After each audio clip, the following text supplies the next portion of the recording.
Salut și bine v-am regăsit la un nou videoclip de Stumble Guys. Astăzi o să jucăm cu un prieten pe nume Alex. Și o să jucăm niște meciuri, hai că crezi eu.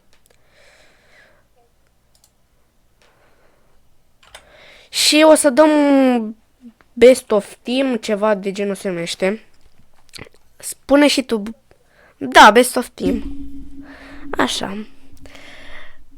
Dăm 3 meciuri sau nu știu câte meciuri de bloc dash sau după aia mai schimbăm hărțile. Să nu uitați să dați un like, un subscribe, să scrieți în comentarii numele vostru ca să vă bag la friends.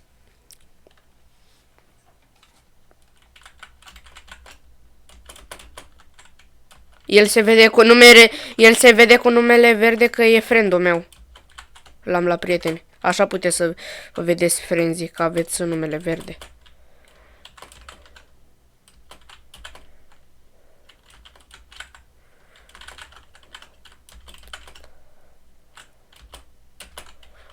Mamă, n-am mai jucat de mult Stumble.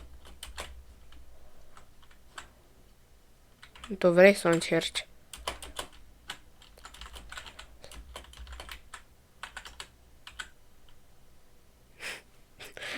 Ce mi-am luat-o? M-am dus tare. Salut, ce faci? El are un cont pe telefon care are piciorul, dar el acum joacă după calculator și n-are piciorul și e bine. Am un punct. Am un punct. Revenim cu următorul meci. Am revenit cu al doilea meci.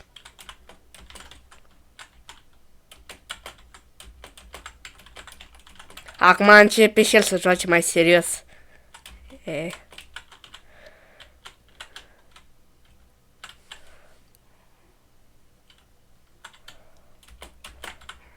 spart totul. Ho! Mamă.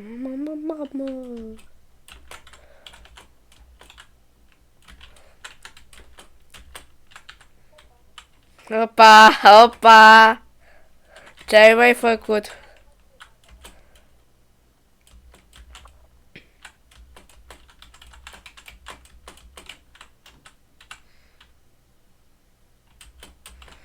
Bă, ce încerci, mă, tu cu mine?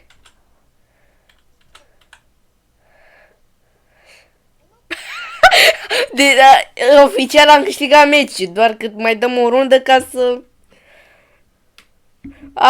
să spun că am un punct.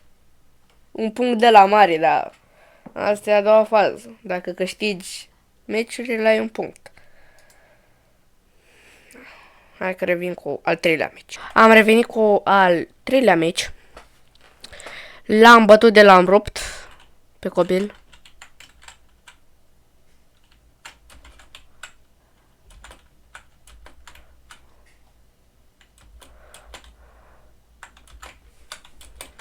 Te-am băgat prin bloc.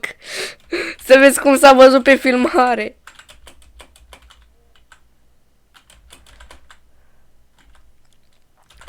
Spune și tu la abonați să dea și odată ei subscribe-ul ăla, că vreau să fac 50 de abonați ca să facem și noi live-uri. Bere. Bloc de infinit, în continuu și în continuu. După aia, Fortnite, Roblox.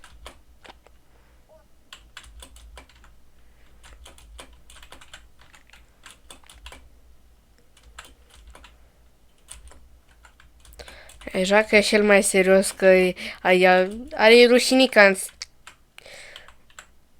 E rușine la copil.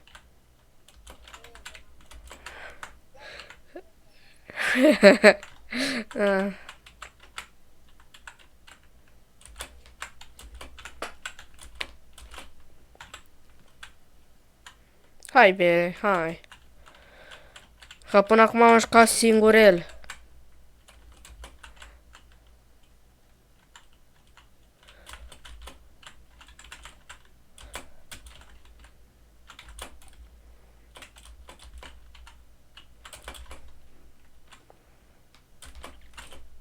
Bun. Ah! Dar oricum am câștigat. Acum, nu știu, dăm laser, bot bash, honey drop. Hai, revenim cu meciul. Am revenit cu bot dash, bot bash. Da. Pe telefonul mi-a arătat cumva bot dash, nu bot bash. Ce?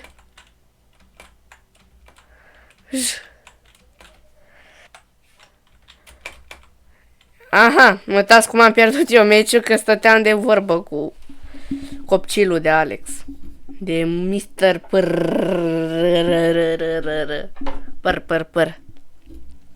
Reveni cu următorul meci. Am revenit cu bot dash. Alex stă și se uită și dansează și cântă și tot, dar...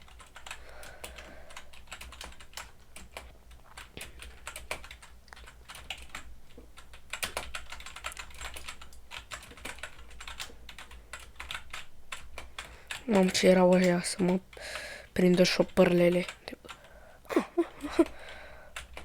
Pe Alex nu-l prinde niciuna.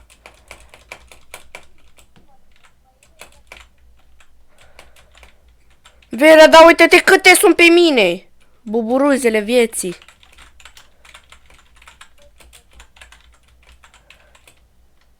Da, seamănă cu buburuzele. Mama. Easy win. 1-1. Să spunem în general, dar eu am un punct decisiv la asta. Revin cu următorul meci. Am revenit cu următorul meci. Ce era să cad? El stă pe loc, copilul. Hai că îl duc fix afară. Pe copil. Asta e decisivă, bro. Da, logic am, să spun, 3 puncte, el un punct, dar după joc am un punct că am câștigat bot deșu. Bloc deșu, așa. Eu sunt cu alte chestii.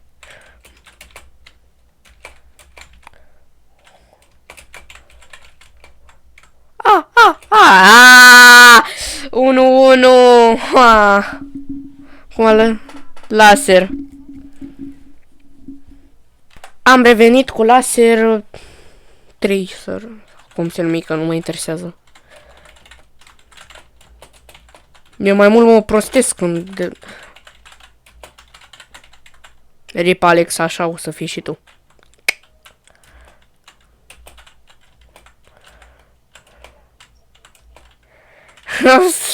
Asta e ghinion.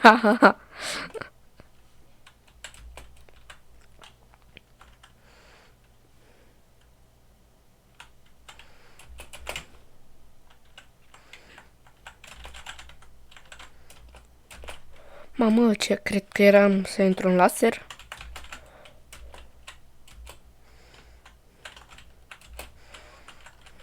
Ce-mi place că n-ai piciorul ăla amărât.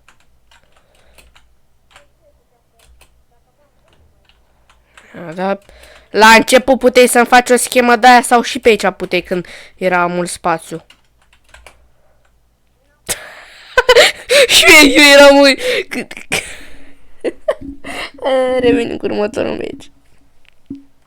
Am revenit cu următorul meci.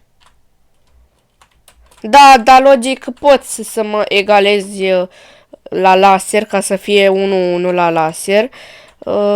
Dar la meciuri e egal deja. Adică dacă te mai bat eu odată, nu mă declar. M-am mai văzut cum era să intru. Te uitai la tine. În loc să te uiți la câștigător, te uiți la tine.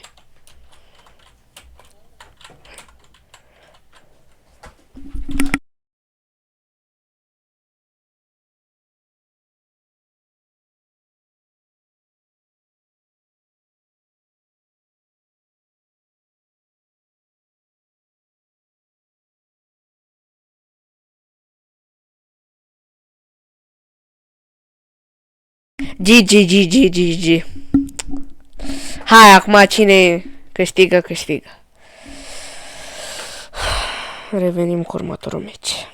Am revenit cu ultimul meci de laser. Cine câștigă are 2 puncte.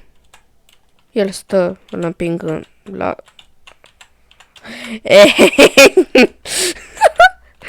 Copile! Poate, da. Eu chiar sper, când am văzut, chiar credeam că...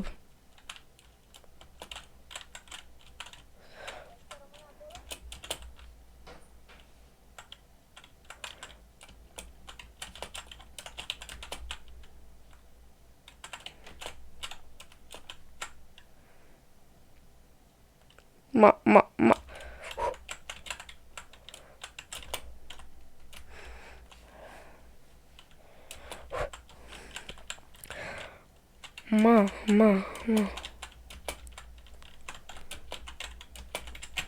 Ce face Alex? Eu văd că suntem cam buni prieteni, stăm unii lângă alții în cont. Nu.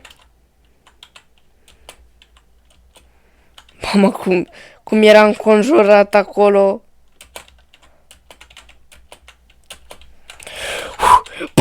Bă, să mă vezi pe filmare cât de bun am fost. Faza aia.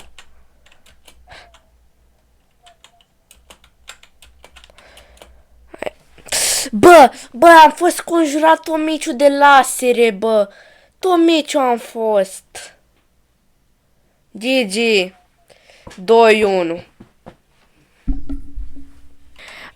Am revenit cu un joc în suplimentar la Varaș. Da, eu încep ca ultimul pro player.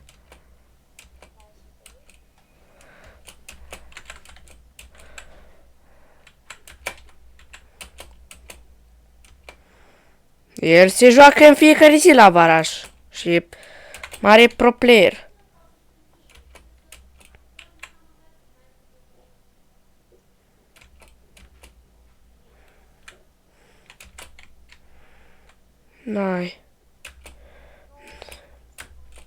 Ai, mă, că-s ultimul bot.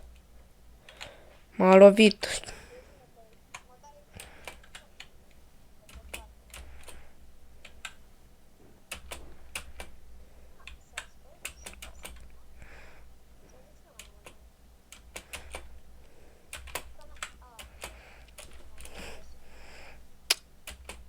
Nu mai știi tu să o mai faci, știi? Sau...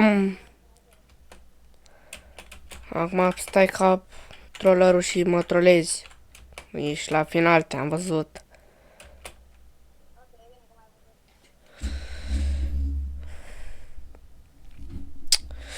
Nu-s bun la lavaraș, recunosc.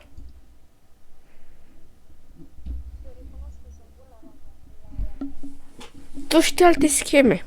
Asta e faza. Revenim cu următorul meci.